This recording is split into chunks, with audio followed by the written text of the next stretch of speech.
자, 해볼까요? 40분이니까.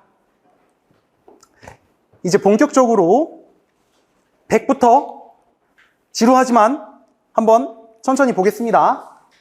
100은 목적과 정의라고 했어요. 그래서 먼저 목적 먼저 봅시다. 해서 실무기준 100 뭐라고 써져 있냐면, 이 기준은 감정평가 및 감정평가사에 관한 법률, 약칭 감정평가법. 그 법제처에, 그 법제처 사이트 있어요? 그냥 네이버에 치면 법제처 나와. 거기에 감정평가법 치면은 이렇게 나오고 옆에 약칭 감정평가법 이렇게 돼 있어요. 그거 답지에 써도 돼요. 약칭이라고 돼 있는 건 답지에 써도 돼.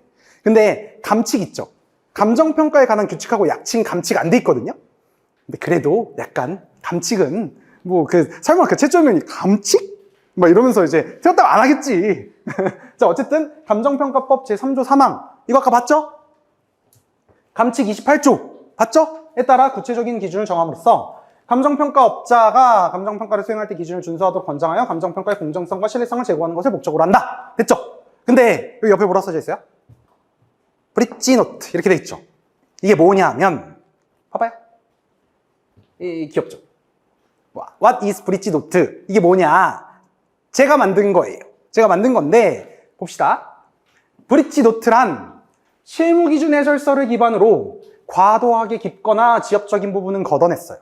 그리고 수험생에게 꼭 필요한 부분만을 현재 법령과 수험 환경에 맞게 제4견으로 요약 발췌한 학습 자료입니다. 실무기준이 있는데 실무기준 해설서는 뭐냐? 실무기준 해설서는 뭐냐면 한국감정원, 이게 옛날엔 한국감정원이었죠?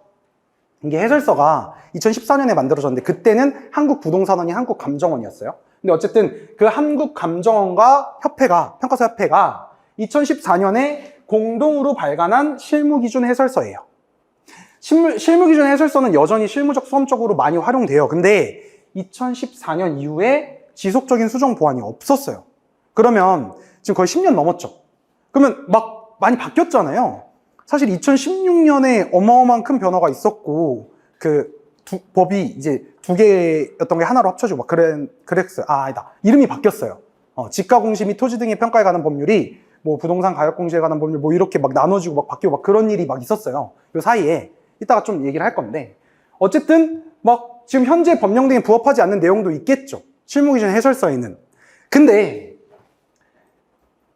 독학으로 읽기 어렵지만 여전히 모든 2차 과목 수험서, 그러니까 시리법 다 말하는 거예요. 교보제 역할을 하고 있고, 저도 수업 준비할 때 되게 많이 보거든요. 그래서 여러분들이 꼭 읽었으면 좋겠는 녀석이에요. 근데 혼자 읽기 힘들잖아요. 그래서 제가 실무기준 해당 부분의 해설서 부분을 열심히 읽어서 요약 발췌해서 브릿지 노트로 만들었어요. 그러면 약간 나름대로 실무기준 해설서의 현대판인데, 감히 제가 그렇게 말하기는 좀 그렇고 그냥 제 생각이나 그런 게 좀 담겨 있다고 보시면 돼요. 그래서 있는 그대로 넣은 것도 있고, 제가 여러분들이 공부하기 좋게 좀 바꾼 것도 있어요. 현재 법령에 맞게. 근데 왜 브릿지냐? 고민을 많이 했어요. 근데 브릿지가 아주 괜찮아.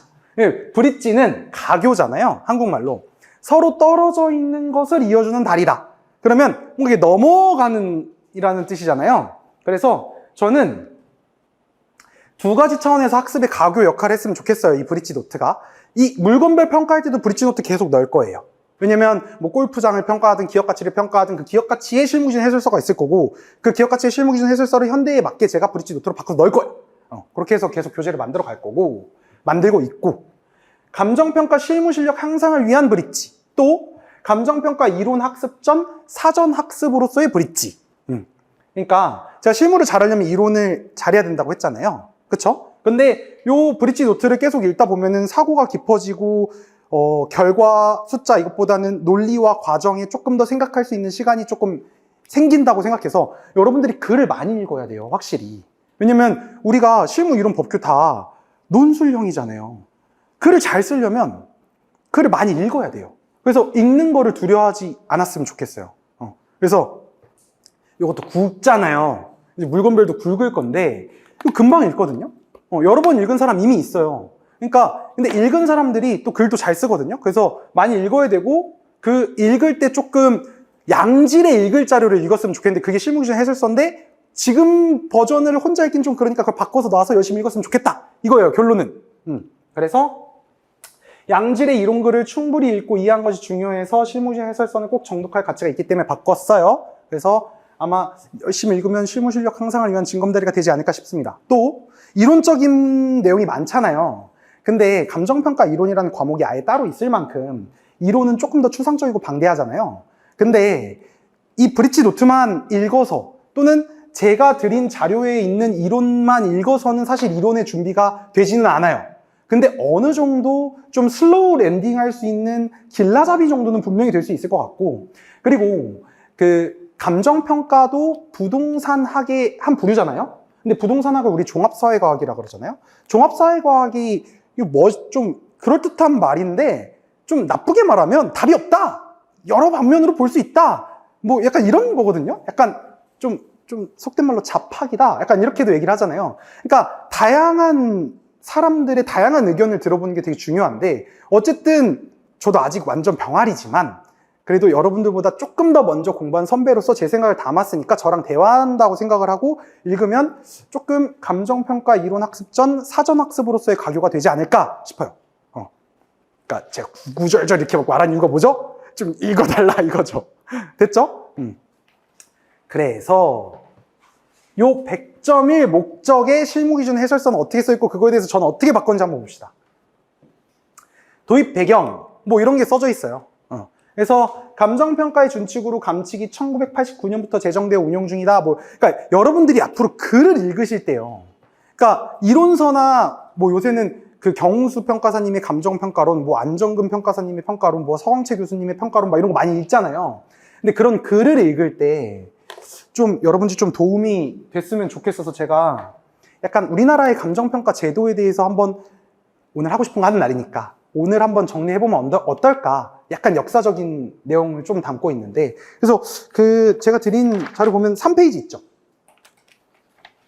3페이지에 그 오른쪽 아래에 그거 있잖아요. 지금 저랑 같이 한번 정리를 하면서 한번 해봅시다.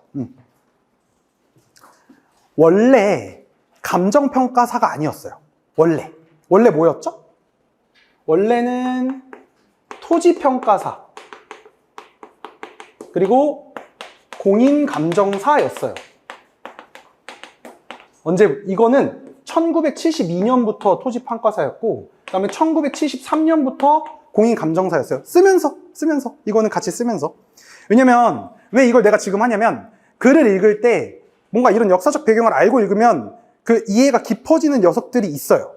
그리고 이때는 이거는 국토이용관리법이라는 옛날 법이에요.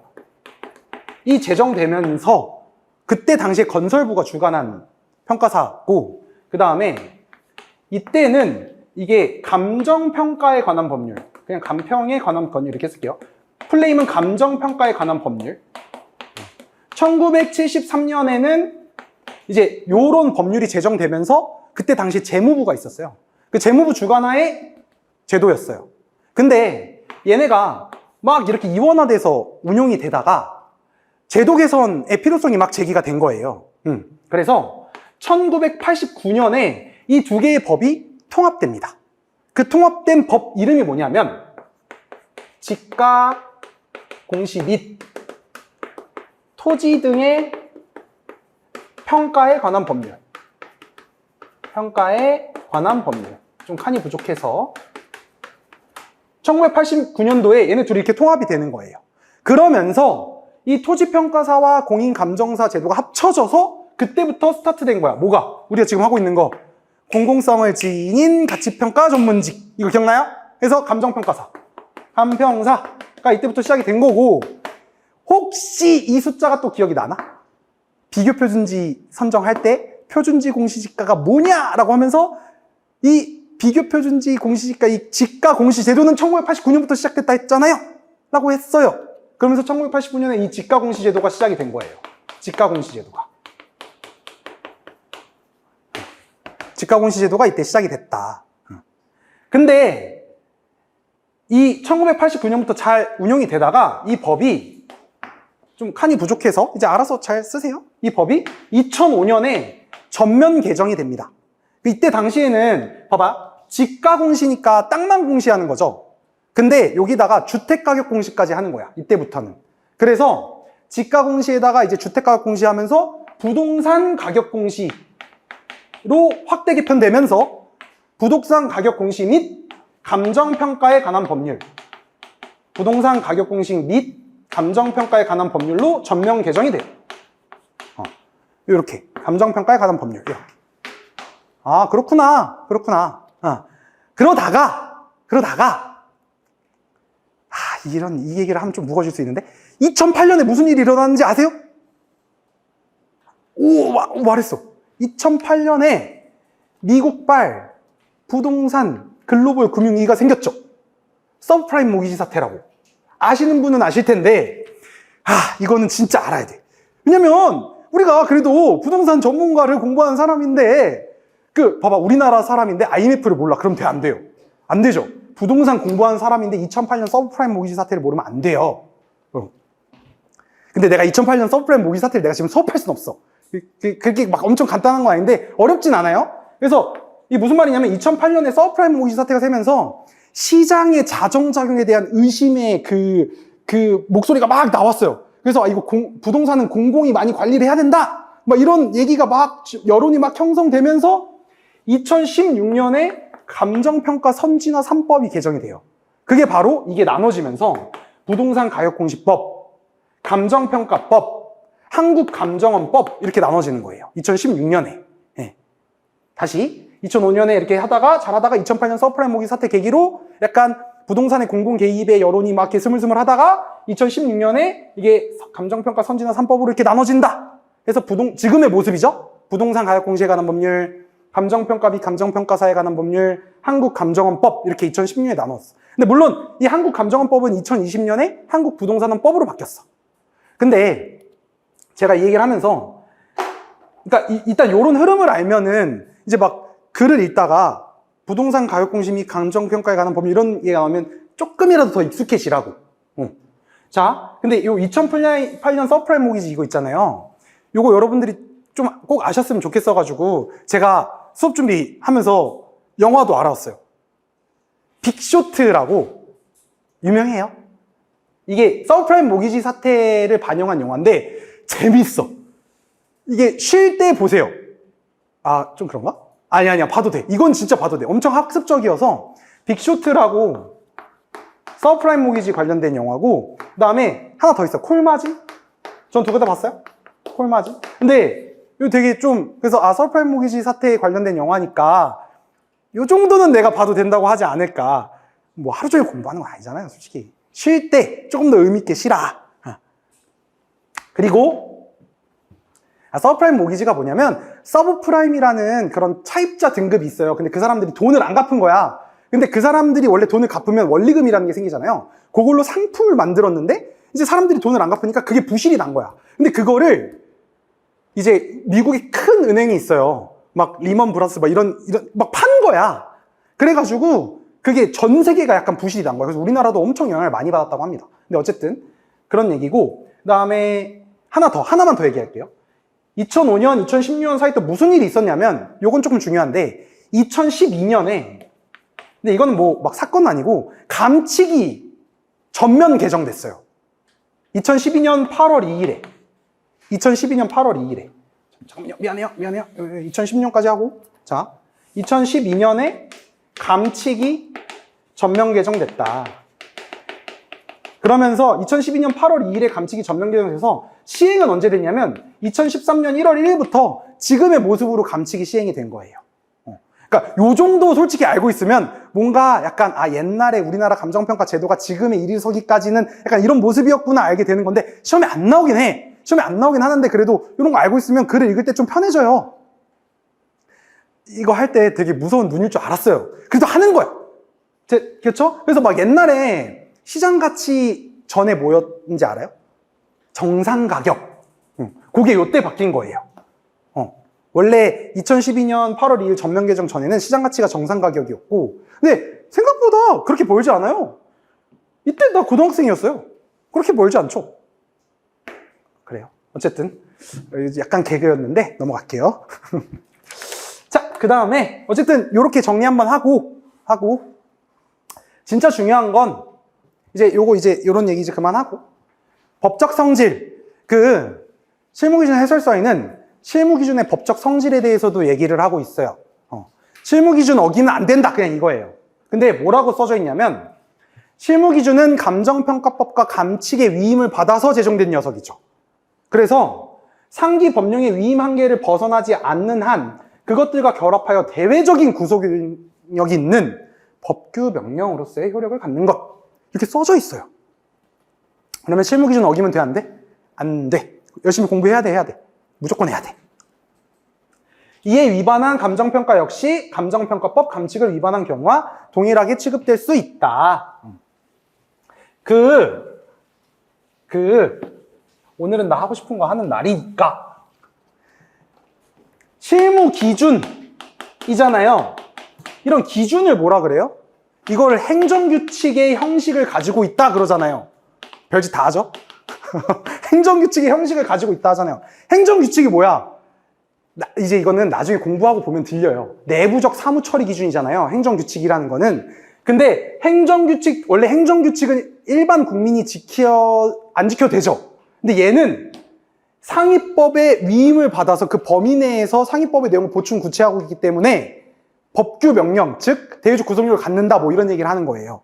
그래서 그만해야겠다. 어쨌든 그래서 이거를 행정규칙 형식의 법규 명령, 법령 보충적 행정규칙 해서 뭐 소득세법 시행령, 재산제세 사무처리 기준 뭐 그런 거 있잖아요. 근데 안 할게요. 어쨌든 그만큼 중요하다. 오케이. 뭔가 법규 공부를 했으면 눈이 말똥말똥한데 이제 안 한 사람들도 있는 것 같아서. 법규 내용이에요. 법규 내용. 왜냐면 나 이게 되게 반가운 게 저는 표준지 조사평가 기준의 법적 성질, 행정규칙 형식의 법규 명령을 쓰고 합격한 사람이라서 33회 때 법규 2번. 그래서 애정이 가요. 행정기본법 막 제정되면서 21가삼 막 이런 거 넘어갈게요. 됐어요. 그만해. 자, 100.2 정의. 이제 요거 볼 건데. 좋아. 쭉쭉 이렇게 따라가면서 보면 돼요. 형광펜 들고 좀 읽어가면서 100.2. 자, 모든 법의 정의는 몇 조? 2조. 그러면 우리가 공부해야 되는 법은 몇 개? 감정평가법, 감칙, 실무기준. 일단 이렇게 이제 보상하면 제가 토지보상법 다 외우게 해줄 거예요. 실무규칙 싹 다 할 거야. 근데 어쨌든 요거 다 외워야 되는 거잖아요. 근데 잠깐만, 이거 한번 지워. 이건 이제 우리 잘하죠? 내가 이거 1편 때 지겹게 했죠? 그쵸? 지겹게 했어요. 이거 내가 외울 때 어떻게 외우라 했죠? 감칙 2조?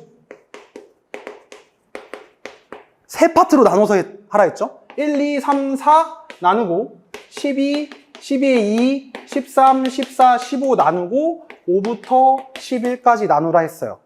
그래서 어떻게 외우라 했어?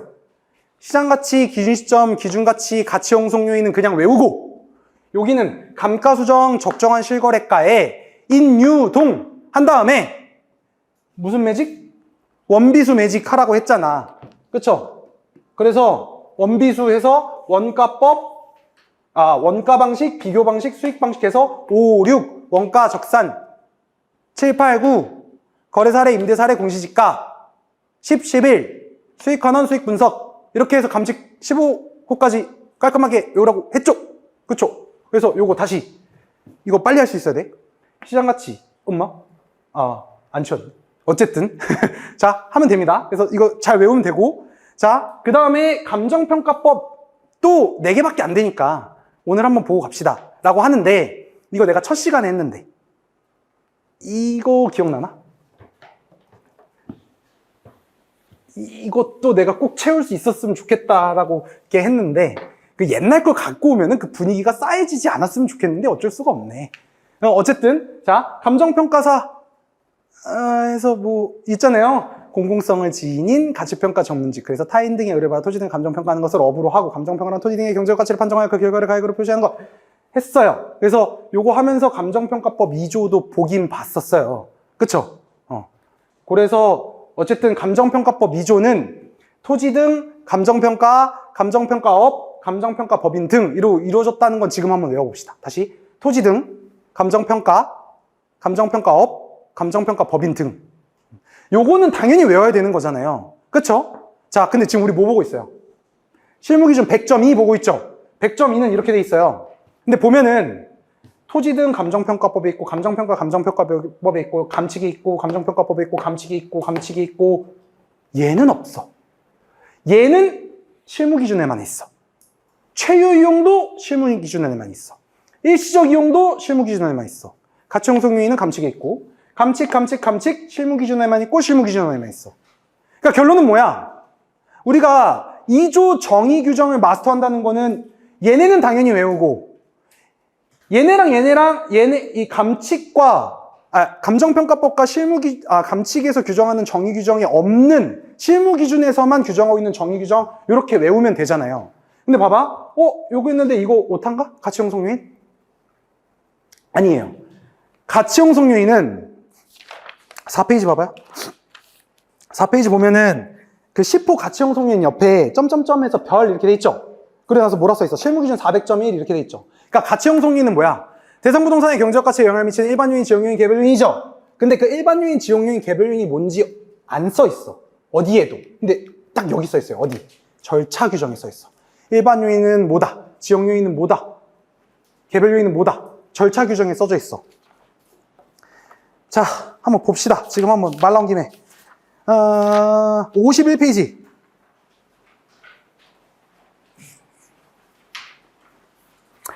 51페이지 절차 규정의 7항 보면은 거기에 일반 요인은 뭐고 지역 요인은 뭐고 개별 요인은 뭐고 이렇게 써져 있죠. 그쵸? 여기까지 합쳐서 좀 우리가 법에 들어가 있는 정의 규정을 조금 확대해서 암기해 주면 될 것 같아요. 자, 제가 오늘은 테두리를 잡아준다고 했잖아요. 그럼 내가 이렇게 뭔가 범위를 잡아주면 알맹이는 여러분들이 채워야 되는 거야. 이거 외우는 거는 내 몫이 아니야. 그쵸? 여러분들이 외워야 돼. 근데 뭔가 테두리를 잡고 외우면은 다르잖아요. 그래서 됐죠? 좋아.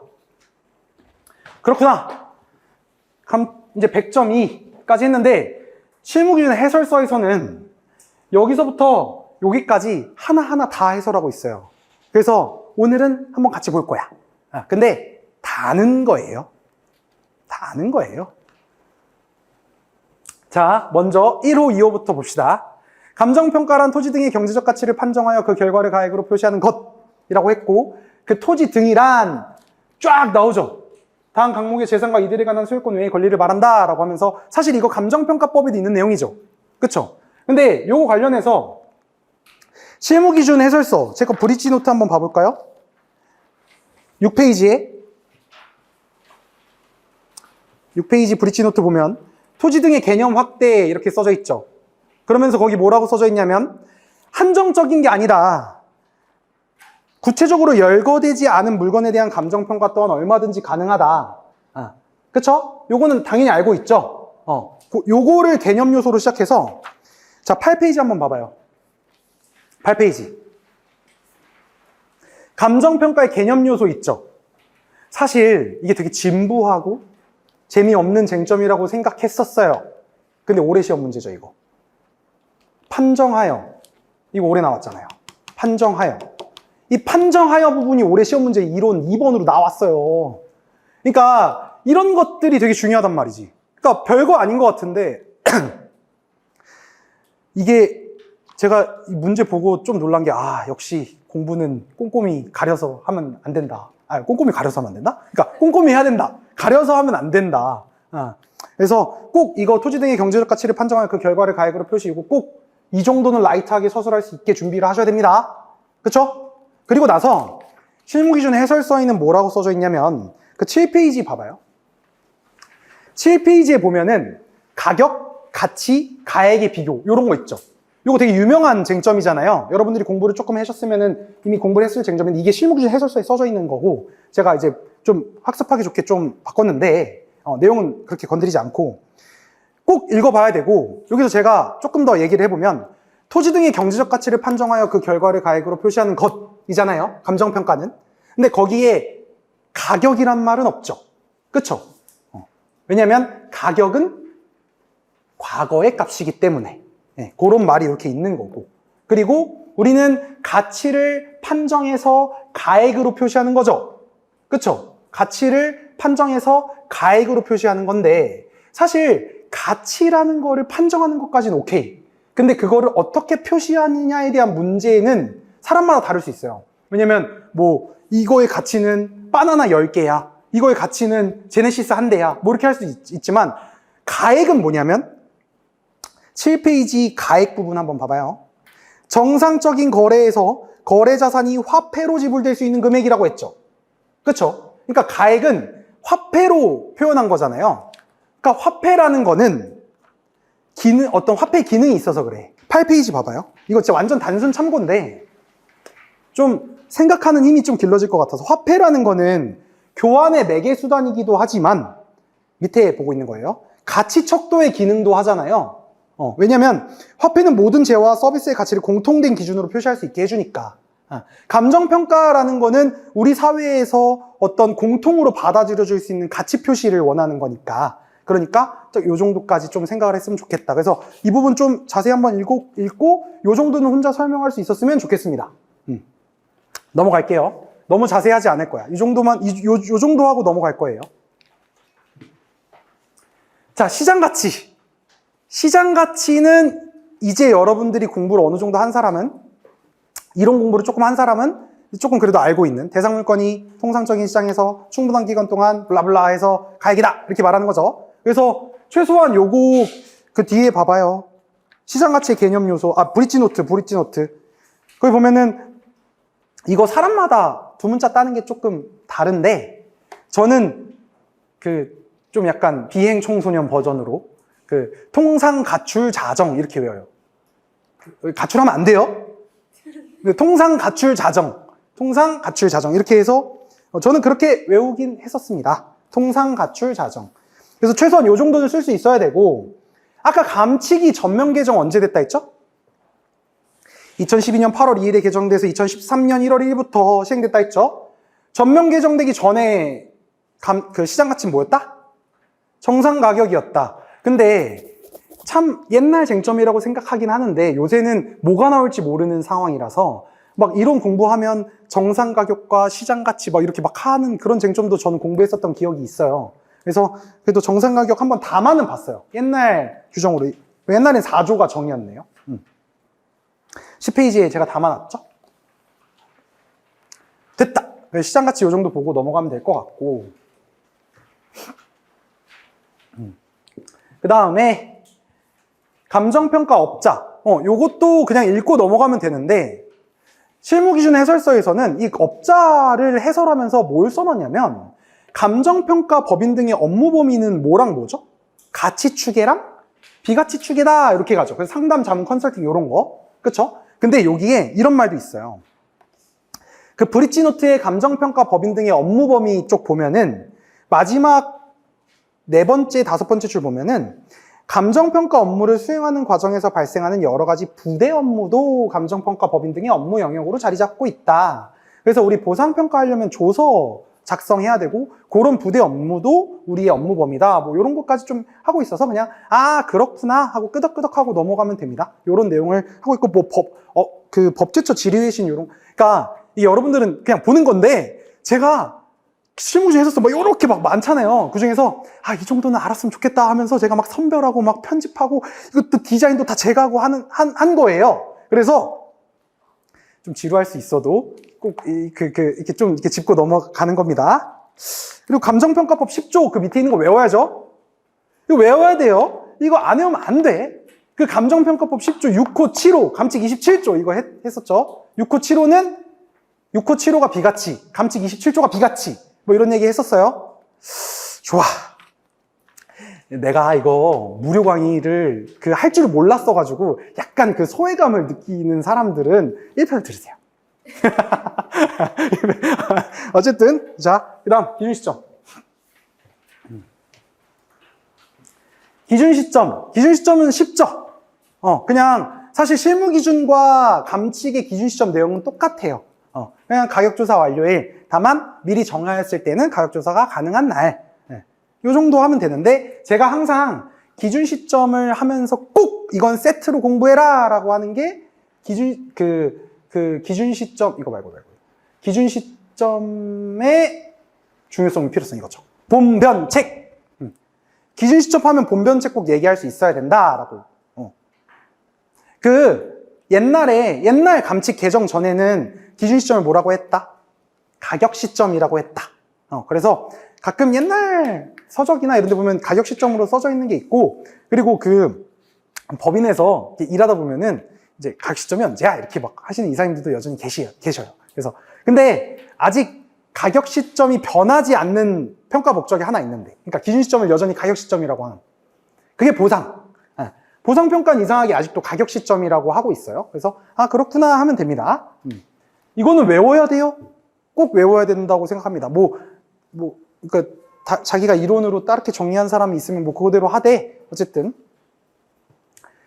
그 다음에 기준 가치란 감정평가의 기준이 되는 가치. 이것도 이제 똑같은데, 근데 요거는 조금 한번 볼게요. 기준 가치의 원칙은 뭐죠? 시장 가치죠. 그쵸? 근데 시장 가치가 원칙이면 예외도 있죠. 시장 가치 외의 가치. 자, 기준 가치랑 감정 평가에 되는 기준의 가치에 말하고, 감칙에서는 시장 가치 기준 원칙을 규정하고 있죠. 5조 1항에서. 브릿지 노트 한번 봐볼게요. 시장 가치 외 가치의 중요성과 기대 효과 이런 걸 써놨었어요. 그러면 시장 가치 외 가치도 중요하겠지. 왜냐면 가치는 하나가 아니니까, 가치 다원론이니까. 그리고 시장 가치랑 시장 가치 외의 가치가 뭐 상하 관계나 수직적 구조가 아니라 수평적인 관계잖아요. 중요한데, 근데 우리나라는 규정이 있어 없어? 규정이 없죠. 근데 이거에 대해서 실무기준 해설서는 어떠한 해결책을 제안하고 있냐면, 여기 보면은 실무기준 해설서는 외국의 선진 감정평가 기준에서 사용되는 다양한 가치 개념을 참고하여 실무에 적용할 수 있다고 설명하고 있습니다. 이렇게 돼 있는 거예요. 그래서 그 이론 공부하다 보면은 막 이런 녀석들 나오잖아요. 그러니까 오늘은 여러분들이 좀 공부할 때 조금 여러 가지 필요한 상식 같은 것도 조금 좀 던져드리고 싶어가지고 막 이런 거 나오잖아요. IVS, 다음 USPAP, 릭스 하면 맨날 같이 나오는 거, 릭스의 레드북. 그 다음에 AI, 그 다음에 일본의 감정평가 기준, 뭐 이런 거 나오잖아요. 그러니까 이런 게 뭐냐면 외국의 감정평가 기준들인데, 이게 뭐냐면 이건 국제 감정평가 기준이에요. 국제 감정평가 기준. 생각보다 꽤 좀 많이 받아들여져 있는 것 같아요. 우리가 이거 공부할 필요는 없는데 그냥 그렇구나. 15페이지에 제가 써놨어요. 그 두 문자랑 약자랑 이렇게 써놨고, 외국의 감정평가 기준에서 얘기하고 있는 시장가치 외가치도 담아놨어요.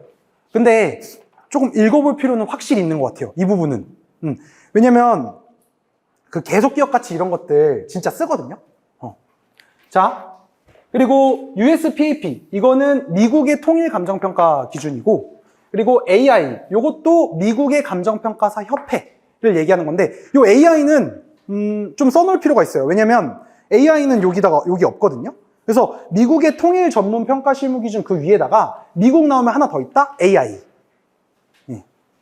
AI는 미국 감정평가사 협회, Appraisal Institute. 내가 그 영어를 잘 못해가지고 쓰면 틀릴 것 같아가지고 Appraisal Institute 한번 써볼까? 안 쓸래. 자신 없어. 할 수 있어요. 어쨌든 됐고, 그래서 이런 거 나오면 그냥 그런 거구나. 너무 막 어렵게 생각하지는 말아요. 근데 가끔 이제 이론 답안 쓸 때 막 AI에 막 USPAP에 막 이런 거 하면 좀 그럴듯해 보이더라고요. 막 이런 막 답지 봐주세요 하면은. 어쨌든. 그리고 릭스는 영국 왕립학회? 뭐더라? 영국 왕립평가사 협회. 근데 거기서 발간한 책이야. 레드북이. 그래서 여러분들이 네이버에다가 릭스 레드북 하면은 그 사이트가 나와요. 그거 꽤 조금 신뢰받는 것 같아요. 근데 이 뭐 내용을 공부할 필요는 없고 그냥 책을 읽다가 이런 게 나오면 그렇구나 하면 됩니다. 그래서 저는 공부하다가 이런 게 나오면은 좀 궁금하더라고요. 이게 뭐지? 약간 이렇게. 근데 이게 실무기준 해설서에서도 딱 이 부분에서 많이 나와. 왜? 시장가치 외의 가치를 외국의 선진 감정평가 기준에 사용되는 걸 막 사용하라고 제안하고 있으니까. 근데 그럼에도 불구하고 잘 사용돼요? 안 돼요? 잘 사용 안 돼. 왜냐면 우리나라 감칙이나 실무 기준에는 개념 및 종류에 대해 구체적인 규정을 두고 있지 않잖아요. 그래서 잘 사용 안 되는 게 현실이고 요거 관련해서는 이제 이론 시간에 되게 자세하게 배우시면 됩니다. 자, 됐어요. 그 다음에 시상가액. 시상가액도 여기만 있죠. 물론 감칙 12조에 이하 뭐뭐라 한다는 식으로 규정되어 있지만 여긴 대놓고 정의 규정으로 되어 있으니까 시상가액이. 근데 요 시상가액은 400절원 방시의 그 시상가액 있죠. 거기서 조금 더 자세히 이따가 볼 거예요. 조금 깊게 볼 거예요. 그렇게 어렵게는 아니고. 그리고 최유용, 이건 진짜 엄청 중요하죠. 네가 맨날 하는 그 객양통이 합합체가 여기 있는 거다. 최유용 객관적으로 보아. 근데 이거 최유용 저랑 같이 열심히 공부했죠? 1편 마지막 시간에 기억나나? 그래서 막 제가 엄청 강조했잖아요. 최유용과 최유용의 원칙과 최유용 분석은 다르다 라고 하면서 막 열심히 했는데 사실 지금 이거를 하기에는 시간이 없죠. 왜냐면 이것만 엄청 오래 했는 걸 1편에. 그래서 요거는 딱 보면서 그렇지 하면서 뭐가 생각나야 돼? 이게 생각나야 되잖아. 그쵸? 그리고 이거 어떻게 해야 돼? 현출할 수 있어야 되잖아. 이거 현출 못하면 안 돼. 1편 공부한 사람들은. 최유용은 객관적으로 양식과 통상의 이용 간의 합리적 합법적 최고 최선의 방법으로 이용하는 것인데 최유용 분석이라는 거는 not now 있는 그대로의 상태가 아니라 VPU 다양한 잠적 용도 중에서 maximally productive use를 찾는 거다. 근데 찾을 때 판단 기준이 있죠. 물법 경최. 근데 이론적으로는 생시공분포 최. 이러면서 내가 다 못해 지금은. 어쨌든 요거를 혼자 할 수 있어야 된다. 지금 약간 미소를 띈 사람들은 뭔가 마음의 여유가 있는 사람들, 약간 진실의 미간을 보이는 사람들은 가서 복습하셔야 됩니다. 너무 중요해요. 사실 이런 거를 나한테 시간이 무한정으로 주어지면 쫙 하고 싶거든요. 근데 안 되잖아, 그렇게 하면. 그래서 뭔가 한번 마주하게 하면 이런 거를 공부를 했었지. 그리고 내가 이거 좀 부족하다, 복습해야겠다, 이런 거 생각나라고 오늘은 1편에서 공부했던 것들에 대한 요약본, 제가 좀 이런 거 좋아하잖아요. 그래서 이런 것들 좀 담았어요. 그래서 찝찝하면, 그리고 이거는 진짜 너무 자랑스러운 그림인 것 같아. 그러니까 내가 처음에 OT 하면서 그런 말 했죠. 진짜 열심히 만든 건 좀 잘 좀 봐달라고. 왜냐면 열심히 만드는 건 뭐야? 여러분들 그냥 보기만 하면 되지만 내가 진짜 열심히 만든 이유가 있을 거 아니야. 이게 그 중에 하나인데 너무 중요해. 가격제 원칙은. 너무너무 중요해요. 가격제 원칙은. 가격제 원칙은 자다가 새벽에 깨서 엄마가 물어봐도 대답할 수 있어야 된다 했어요. 막 변동의 원칙이 뭐니 아들아? 하면은 그거예요. 이렇게 대답할 수 있어야 된다 했어요. 가격제 원칙 너무 중요하고, 이 가격제 원칙의 그림은 봐봐요. 이거 뭐처럼 생겼어요? 부동산처럼 생겼죠? 가격제 원칙은 부동산의 특성을 반영하죠. 그리고 가운데 뭐 있어요? 최유효 이용 있죠? 최유효 이용을 원칙을 중심으로 하나의 체계를 형성하고 있죠? 그리고 각 모든 원칙이 이거 봐봐, 유기적으로 관련돼 있죠? 그리고 최유용 원칙의 토대가 되고 있고, 내부에 4개 있고 외부에 6개 있죠? 근데 그 내부에 요거 노란색, 외부에 요거 노란색이지. 그러니까 내부 대장, 외부 대장. 기가 막히지 않아요? 저는 그렇게 생각하는데. 이거 진짜 연구 많이 해서 만들었네. 근데 이거는 진짜 혼자 그릴 수 있어야 되고, 혼자 설명할 수 있어야 되고, 혼자 의의 말할 수 있어야 되고. 최유용 나온 김에 한 번 더 강조하고 가는 거예요. 저는 좋은 강사란 정말 중요한 걸 계속 강조하고, 이렇게 푸시하는 힘이 있어야 된다 생각하는데 이건 진짜 너무 중요해. 됐다. 그리고 일시적 이용 상황. 일시적 이용 상황은 사실 토지보상법 시행령 38조가 더 유명하긴 한데, 근데 여기서도 있다. 이거 외우셔야 돼요. 한번 읽어볼까? 관련 법령에 따라 국가나 지자체의 계획이나 명령 등으로 부동산의 본래 용도를 이용한 것이 일시적으로 금지되거나 제한되어 다른 용도로 이용하고 있거나 부동산의 주의 환경 등으로 보아 현재 이용이 임시적인 것으로 인정된 이용을 말한다. 이게 일시적 이용 상황인데, 감칙 몇 조? 시현계니까? 6조. 현황에 일시적 이용 상황 포함이 안 된다. 내가 오늘 감칙 암기 잘 안 하면 안 들린다 했잖아요. 그렇죠? 6조 1항은 현황 기준으로 한다. 다만 일시적 이용 상황과 불법적 이용은 안 본다, 현황으로. 그럼 이 일시적인 이용 상황에 대해서 실무기준 해설서가 시장에서 실질적 가치가 경절될 때 불법성과 이용의 일시성이 충분히 인식되고 반영되기 때문에, 그렇기 때문에 현황으로 안 본다라고 써져 있어요. 이런 말이 써져 있어. 그래서 이거 좀 좋더라고요, 말이. 감정평가는 원칙적으로 기준 시점에서의 대상 물건의 이용 상황 등을 기준으로 하나, 일정한 경우 현황 기준 원칙에 예외를 두고 있다. 현황 기준 원칙의 예외는 몇 개? 세 개예요. 뭐? 일시적 이용 상황, 불법적 이용 상황, 조건부 평가. 요게 현황 기준의 예외 세 가지. 이렇게 하고 그 중에서 우리가 맨날 현황의 일시적 이용 상황과 불법적 이용 상황 포함이 안 됐잖아. 근데 왜 그럴까를 생각해 본 적은 없을 텐데 그 왜가 여기 써 있는 거죠. 시장에서 실질적인 가치가 결정될 때 불법성과 이용의 일시성이 충분히 인식되고 반영된다는 거야. 그러니까 걔가 계속 불법적인 상태, 계속 일시적인 상태로 이용될 것으로 보고 거래하지 않잖아. 그러니까 그거를 반영하는 거지. 어떻게 반영해요? 최유효 이용을 전제로 전환 비용을 빼주잖아. 그러니까 이런 게 좀 잘 들렸으면 좋겠는데 오늘은 오늘 내가 OT 때 완전 1편 OT 때는 이런 얘기를 못 하는데 오늘은 해도 되잖아요. 그쵸? 좋아. 됐어. 됐고 이제 가치 형성 요인이란 대상 물건의 경제적 가치에 영향을 미치는 일반 요인, 지역 요인, 개별 요인. 근데 이것도 실무 기준 해설서에는 이런 좋은 말이 있어요. 가치 형성 요인은 효용, 상대적 희소성 및 유효, 수요 등의 영향을 미치는 요인을 말한다. 이렇게 돼 있죠. 봐봐요. 수요와 공급이 만나서 가치 가격을 만들잖아요. 그쵸?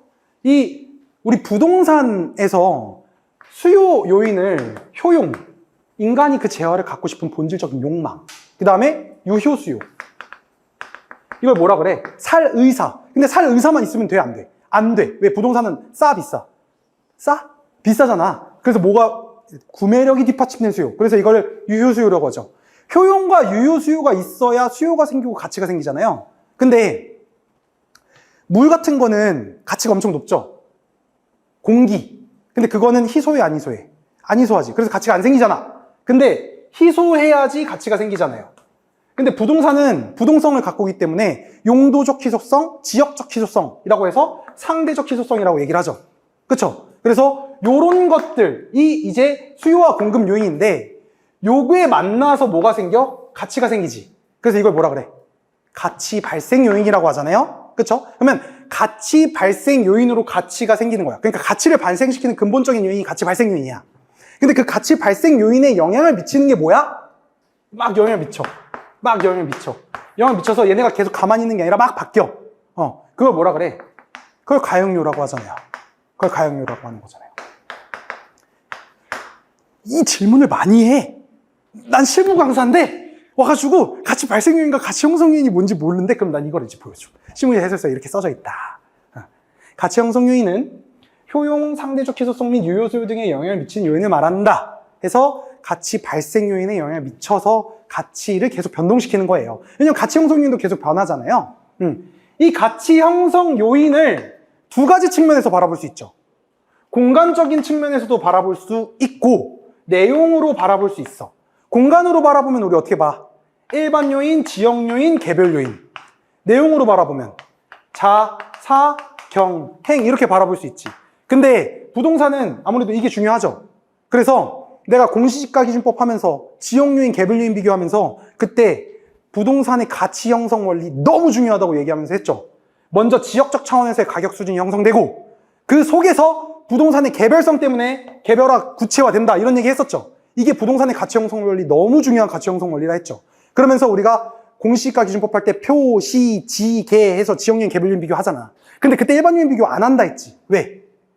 일반요인이라는 건 거시경제요인인데 그 거시경제요인이 모든 지역에 동일하게 영향을 끼친다? 아니다. 그 지역의 특성에 따라서 그 지역마다 고유하게 영향을 미친다. 이게 뭐야? 일반요인의 지역 지향성. 근데 그게 이미 뭐에 반영돼 있어? 지역요인에 반영돼 있어. 그래서 일반요인 지역 지향성 때문에 일반요인 비교 안 한다. 뭐 이런 얘기도 했었죠. 지금 이게 난이도가 매우 높아요. 근데 이걸 막 끄덕이면서 듣는 게 잘하고 있는 거예요. 오늘은 약간 이런 얘기 해도 내가 끄덕이는 게 목표였는데 잘 따르고 있는 것 같아. 그래서 어쨌든 이런 가치 형성 원리가 이제 일지계에 좀 연관된 거고 그러면 그래 이 지역 요인과 개별 요인을 알아야 되니까 지역 분석, 개별 분석 막 하잖아. 그래서 이런 걸 이제 시장 분석이라고 했잖아요. 진짜 많은 얘기를 하고 있죠. 그래서 어쨌든 가치 형성 요인이 가치 발생 요인에 영향을 미쳐서 가치라는 걸 탄생시키고 요걸 찾는 게 감정평가인데 그러면 요런 가치 형성 과정에서 나타나는 일련의 법칙성을 뭐라 그런다? 가격제 원칙이라고 한다. 그 가격제 원칙은 뭘 중심으로 한다? 최유효 이용의 원칙을 중심으로 한다. 이 최유용 원칙은 뭐랑 다르다? 최유용과 다르다. 근데 최유용의 원칙이라는 건 최유효용을 전제로 파악되는 가격을 표준으로 하여 대상 부동산의 가격이 결정된다는 거고, 그럼 최유용을 알아야 되잖아요. 그럼 최유용을 알기 위해서 하는 게 뭐야? 최유용 분석이야. 그럼 감정평가에서 제일 먼저 하는 게 최유용 분석이다. 그러니까 뭔가 되게 어려운 얘기인데 좀 이렇게 연결이 막 되고 막 좀 이렇게 나 혼자 하는 것 같긴 한데, 어쨌든. 그러면서 부동산의 가치 결정을 할 때 이 부동산의 가치는 시장이 완전해, 불완전해? 불완전해서 제대로 결정이 돼, 안 돼? 안 되지. 그래서 우리가 평가를 하는 거잖아. 그래서 감정평가가 좀 재밌어가지고 좀 계속해도 되나? 자거의 효적 손세하면서 막 기능을 하잖아. 근데 우리가 그러면 부동산의 공공성 때문에 똑바로 평가를 해야 되고, 그러면서 나 스스로 그 감정평가로서 부여된 책임과 역할을 인식하여 스스로 규율해야 된다는 윤리가 항상 깔고 밑에 있는 거잖아요. 항상. 이론을 했었어야 되나 봐. 네, 오늘은 좀 이런 걸 해도 되는 날이라고 생각합니다. 됐어. 그만해. 이제 이거 하다가는 저 이렇게 10시까지 떠들 수 있어요. 근데 합격생들은 다 이래. 진짜. 네, 좀 과대평가하나? 근데 어쨌든 합격생들은 진짜 다 이렇게 얘기할 수 있을 거예요. 그러니까 방금 내가 뭘 말했냐면 어떤 이론적인 나만의 그 체계를 가지고 막 얘기를 했잖아요. 여러분들도 그렇게 할 수 있어야 되고, 난 실무 강사지만 또 실무와 이론은 하나고 좀 그런 걸 좀 오늘 도와주는 날이 되었으면 좋겠어가지고. 자, 갑니다. 그 다음에 이제 다 했어. 인근지역, 유사지역, 동의수급권 나오면 이제 다 한 거야. 자, 인근지역, 유사지역, 동의수급권 하면 내가 손가락 몇 개? 3개, 2개, 2개라고 했죠? 그래서 뭐라 했어? 이렇게 했잖아. 인근지역 손가락 3개. 대상 부동산이 속한 지역으로서 부동산 이용이 동질적이고 가치형 성유인 중 지역률을 공유하죠. 가치형 성유인 중 지역률을 공유하기 때문에 비교 방식 할 때 인근 지역 거 고르면 지역률 비교 1점 빵빵빵이라 했다. 그쵸? 그 다음에 유사지역은 대상 부동산이 속하진 않았지만 인근 지역과 유사한 특성을 갖는다라고 했고, 얘는 대상 부동산과 대체 경쟁 관계가 성립하여 가치 형성에 영향을 미치는 다른 부동산이 존재하는 권역으로서 인근 지역과 유사지역을 포함한다. 해서 셋둘둘 이건 외워야 된다고 했고, 너무 중요하죠. 인근 지역, 유사지역, 동일수급권은 내가 강조를 엄청 많이 해가지고 그 26페이지 보면 인근 지역과 뭐 지역 분석 서브노트 뭐 이런 거 있는데, 이게 제가 중간중간에 제 나름대로 이렇게 서브노트를 넣어놓잖아요. 이게 절대적인 건 절대 아니에요. 그러니까 약간 제가 수험생 때 정리를 했고 지금의 관점에서 조금 더 다듬고 그랬던 걸 넣어놓은 거라서 여러분들의 입맛대로 뭐 바꿔서 막 써도 되는데, 그러니까 어떻게든 난 좀 도와주고 싶은 거야. 그래서 뭐 X만 치지 말고 한번 읽어보고 근데 뭐 그랬으면 좋겠습니다. 자, 어쨌든 인근적 유사지역 동의수급권 얘기도 너무 많이 하고 싶은데 막 인근적 에이지 사이클도 있고 인근적의 경계 설정 얘기도 있고, 근데 1편에서 너무 막 내가 막 찬스다 이러면서 막 이런 얘기 할 수 있을 때마다 막 엄청 했잖아. 그러니까 뭐 이제 그런 거 이제 이게 잘 이렇게 복습하시면 될 것 같고, 다 했다. 100 다 했다. 자, 다시. 오늘 500까지 얼개 무조건 잡아야 된다 했어요. 자, 100, 200, 300, 400, 500 먼저 제목부터. 총칙, 윤리, 의뢰와 수임, 절차와 방법, 서. 그쵸? 그래서 얘는 몇 가지 있고, 2. 얘는 2, 5 했고, 얘는 3 더하기 7은 10이니까 7. 400이니까 4, 500이니까 5까지 있다 했어요. 그래서 101.2 해서 목적 정의, 얘는 같이 해보자. 어쨌든 자, 개요, 윤리규정의 준수, 기본윤리, 업무윤리, AVM 사용윤리. 제일 중요한 건 개요와 윤리주의 준서인데 이제 좀 있으면 이제 할 거고. 300. 수임 제한 이유가 없으면 수임계약이 성립하고, 수임계약이 성립했을 때 제일 먼저 해야 되는 게 업무 범위를 확정하고 분쟁을 예방하기 위해서 기본적 사항 확정하고, 그 중에서 실무 기준은 기준 시점, 감정평가 조건, 관련 전문가 등의 활용이 있고, 플러스 수임계약의 철회도 얘기하고 있다. 그리고 절차와 방법은 묻지도 따지도 않고 절원 방시에 감정평가서를 작성하는 걸로 끝나는데, 작성 원칙 명확하고 일관되고 충분한 정보를 포함해서, 그리고 형식과 제목 난사하면 안 되고 우리만 쓸 수 있다. 그 다음에 기재사항 잘하고 서명 날인한 다음 발급 보존까지 해야 된다.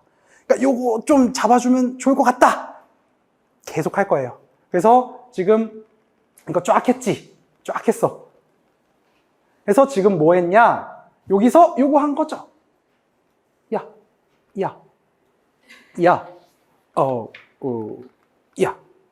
요거를 했다.